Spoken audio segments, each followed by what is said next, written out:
Hello and welcome. I am Xlight and this is my channel.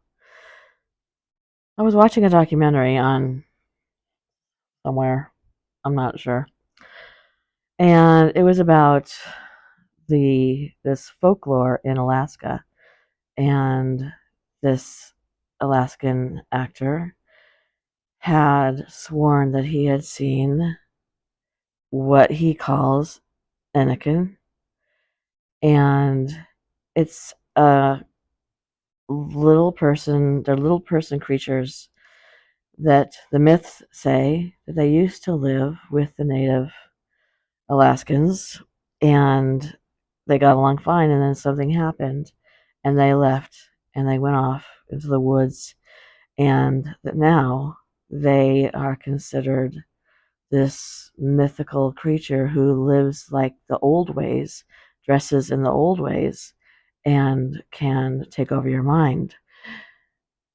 In the Yupik community, this is called an Ensurat. In the Inuit community, it is called an Inugarulit. An Inugarulit. I think that's right. And the general Alaskan native folklore is called the Inukin. Now, what interested me about this is because I have been noticing over the last 6 months or more that there's a lot more stories coming out about people seeing these little people creatures. Usually they're standing on the side of a road in a very densely forested area, and they see them cross the road in front of them. And so I've been thinking about doing a story about this. And then I watched this documentary, and I thought that it would be really interesting to talk about these um, folklore, mythical creatures who many believe with all their heart are real, and that if you should see them, it's kind of like the West Virginia saying, if you hear someone call your name, you don't. If you hear a whistle, you do not. And this is the same situation. They will whistle, they will say your name, and then these people say that they get caught up and they feel like their essence is being stolen, and then they will become these Enukins. So I want to tell you a couple of stories that this author who was involved in this documentary wrote about two other situations that didn't have to do with the documentary, but are very interesting. So let's get started with that. And please, if you would please give this video a thumbs up, I'd really appreciate it. If you'd leave a comment, that helps me more than I can tell you. Subscribe if you're not subscribed. Obviously, that helps. It's totally free. And you'll be notified when my content goes up. And possibly I might be showing some of my jewelry at the end of this. So if you would stick around and look at that, and I'll leave the link below. And if you're interested, go over and take a look. Let's go. This story he named The Hunting Party. He says, a local man I was working with told me how his uncle had been hunting with a friend.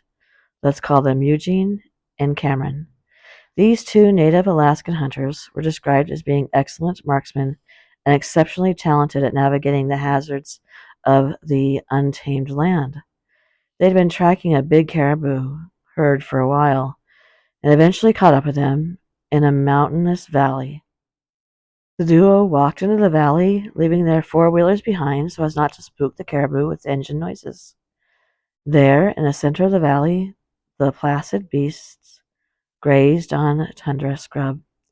Eugene and Cameron climbed a little ways up the western side of a valley, across some rolling elevation, and kept losing and regaining sight of the herd while they got within range. It was late afternoon, and the western sun illuminated the valley and the east side of the enclosing mountains. The hunters were in the chilly shadows, and they moved silently. Eugene and Cameron got a good vantage point to select their targets. Using binoculars, Eugene scoped out the herd, while Cameron took a quick moment for a smoke. Despite the remote location, Eugene spotted a curiosity: a trio of hunters on the far side of the valley. They'd killed and were cleaning a massive bull, or so it seemed.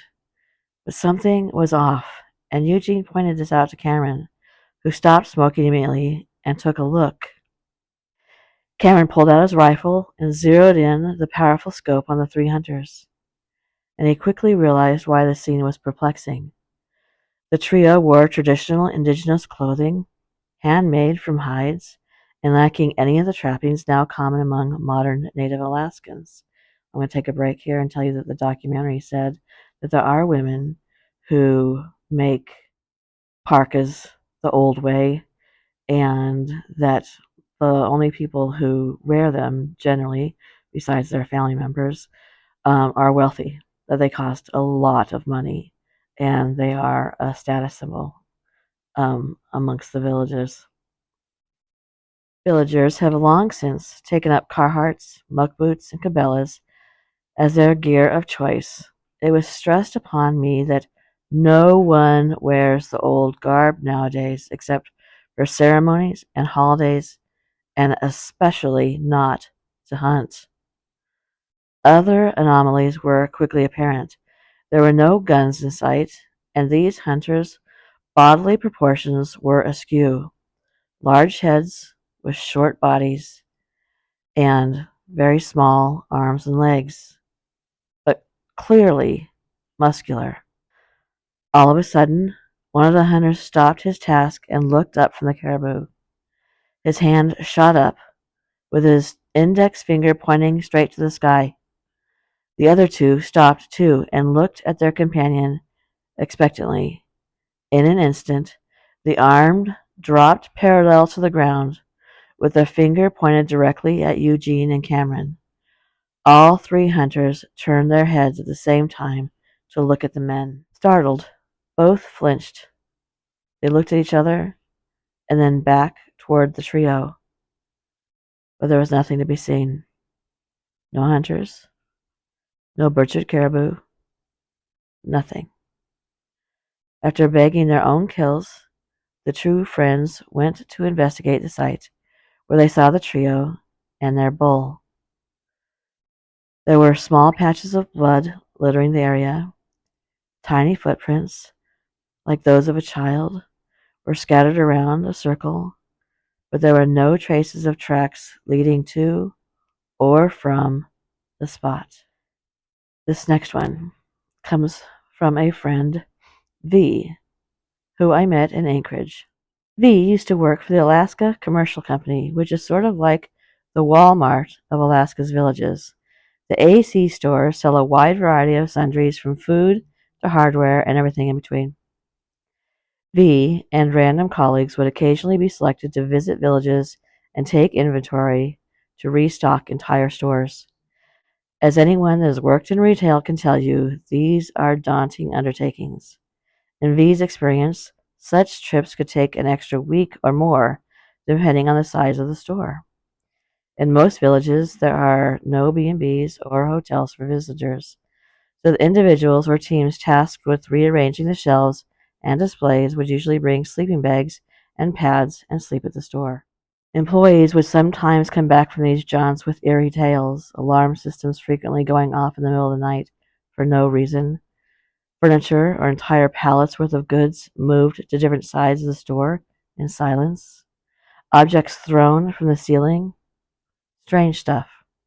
One colleague, Glenn, shared a particularly mysterious experience. V described Glenn as quiet, polite, kept to himself, almost to a fault.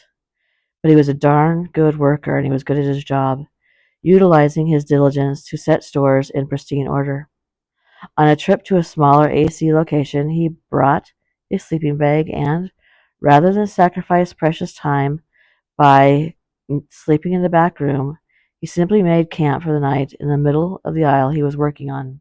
As Glenn drifted off, he recalled a distinctly unsettling sensation, as though someone was watching him. Sleep eventually came, but was loudly interrupted by a resounding smacking noise, as if someone had just dropped a book from a tall shelf. Glenn sat bolt upright at the sound as it echoed through the store. Grabbing his flashlight, Glenn peered toward the front of the store and then turned around to look behind him. What he saw was inexplicable, and it was disturbing. Loaves of bread had been stacked into a pyramid just a few feet from where Glenn was sleeping. The pyramid was perfectly formed and tidy, and the aisle Glenn had been working on held no bread at all. No, the bread aisle was all the way at the other end of the store. Scared and nervous, Glenn turned on all the lights and he checked the store's security.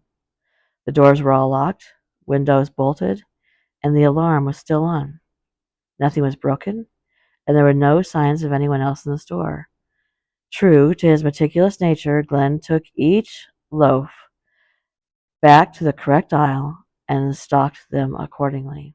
Unnerved and bleary, Glenn shut off the lights, settled back into a sleeping bag, and he lay for what seemed like hours. He didn't remember drifting back into unconsciousness, but he was quickly awoken yet again by another banging noise. This time, as Glenn nervously reached for his flashlight, he heard something metallic on the floor. Springing up, just as he turned on the flashlight, the beam illuminated a can of soup that was rolling towards him. It stopped. Glenn raised his gaze and the flashlight. Where the bread pyramid once stood, a wall of soup cans was now erected from one side of the aisle to the other. Even more peculiar, the wall stood exactly at Glenn's height. And then another baffling realization struck him. This aisle had no cans. Someone or something had hauled the cans from an aisle near the bread shelves. Yet again, the offending items were restocked and neatly put back in place. But this time, Glenn didn't fall back asleep. He was wired from adrenaline. He first checked all the security measures once more. Everything was the same, secured and locked. Glenn was spooked, and he decided to work through the rest of the night until the local village staff showed up in the morning, at which point he promptly passed out in the back room. After that, Glenn refused to do another village visit alone, and the AC powers to be enacted a buddy system policy for its employees tasked with such work. AC management also made a point of telling Glenn to not spread his story, especially how the villagers told Glenn that it was definitely the little people, prone to mischief and happy to show off their magic. V believed it was the little people, as there had been plenty of similar experiences shared from colleagues throughout rural Alaska. After V told me the tale, I couldn't help but wonder if Glenn believed it was the little people too. I hope you enjoyed those. Thank you for coming to my channel. I might put up some jewelry right here real quick.